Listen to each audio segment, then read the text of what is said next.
Au cœur du vignoble champenois, le village de Châtillon-sur-Marne.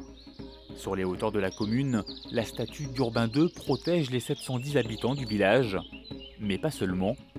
L'ancien pape veille également sur 4 religieuses originaires d'Afrique. Je suis arrivé en plein hiver. Alors je m'étais dit, avec 2 pleuveurs, ça pouvait quand même aller. J'arrive, je descends de l'aéroport, surprise. Voilà la neige est légèrement vêtue. C'est la première fois que je voyais ça. Ça n'a pas été simple. Vous avez autre mentalité, une autre culture, manière de voir les choses que nous, forcément, nous n'avons pas. Le rythme est vraiment autre. N'empêche, ça ne veut pas dire que chez nous, on n'a pas un rythme. Nous avons un rythme.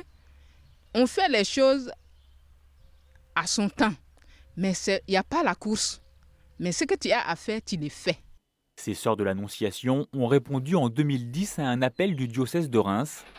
Car à Châtillon, comme dans l'ensemble du diocèse, la déchristianisation est grandissante. Ça va? Ça va bien, oui. Bien? Oui, ça va, merci. Et Maria? Ça va? Oui, et vous? Ah oui. Alors, Asseyez-vous. Merci. Elles sont là pour soutenir.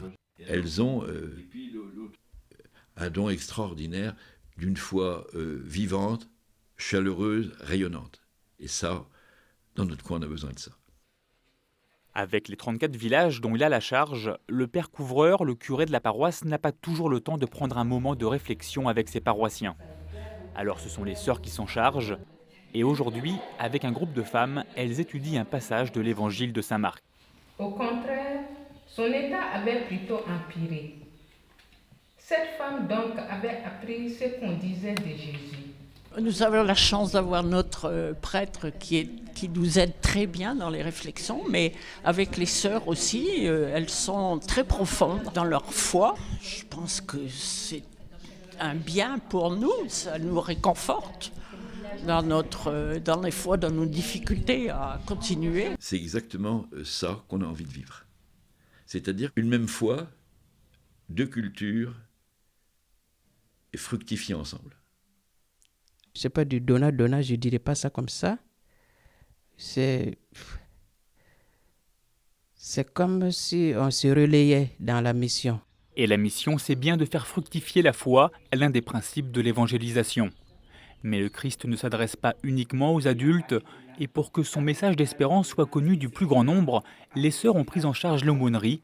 Le groupe se réunit une fois tous les 15 jours, mais avec les adolescents, la réflexion doit être plus ludique. Pour la soirée pain-pomme, on avait fait une danse africaine. On nous avait montré quelques pas, on avait reproduit. Il y avait même le public qui s'était mis à danser africain. C'était assez drôle. Ils prient debout, assis, ils dansent. Je trouve ça bien, moi, parce que comme ça, on découvre d'autres façons de voir la religion. C'est beaucoup mieux, c'est beaucoup plus joyeux, c'est beaucoup plus entraînant. On a tellement envie de faire ça, nous, ici. Pour représenter Jésus ou des choses comme ça, ils ont d'autres photos, ils ont d'autres manières. Comme ça, on apprend d'autres choses et comme ça, après, on peut les faire découvrir à d'autres personnes. Après 2 ans d'expérience, l'aumônerie fonctionne bien. Pourtant, il a fallu que les sœurs se remettent en question et changent leur manière d'agir. Elles avaient l'habitude d'enseigner, quoi. Et nous, on a plus, on participe plus au dialogue. C'est nettement différent. Mais ça ne veut pas dire qu'on n'enseigne pas, mais pas de la même façon, quoi. C'est moins didactique chez nous, c'est plus à partir d'événements, à partir d'un échange que ça se fait, quoi. J'arrive ici, je vois qu'ils ont leur pratique, ils ont leur culture. J'essaie de m'adapter. En rencontrant les gens, forcément, je ne parle même pas parfois de Dieu. Mais pour moi, ma présence, ma vie religieuse doit en témoigner.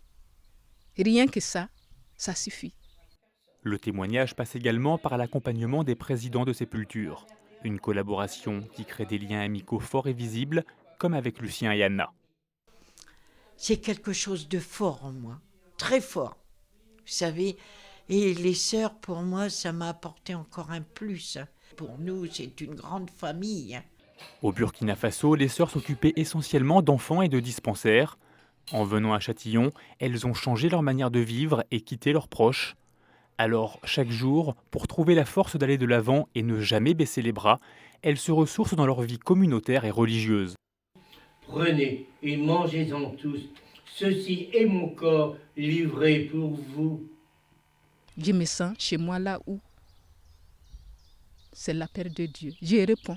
Ma force seule ne suffit pas. Il y a la vie communautaire, parce que là, comme vous l'avez dit, c'est une communauté joyeuse. On a des moments d'éclat de voix où on rit de tout cœur entre nous.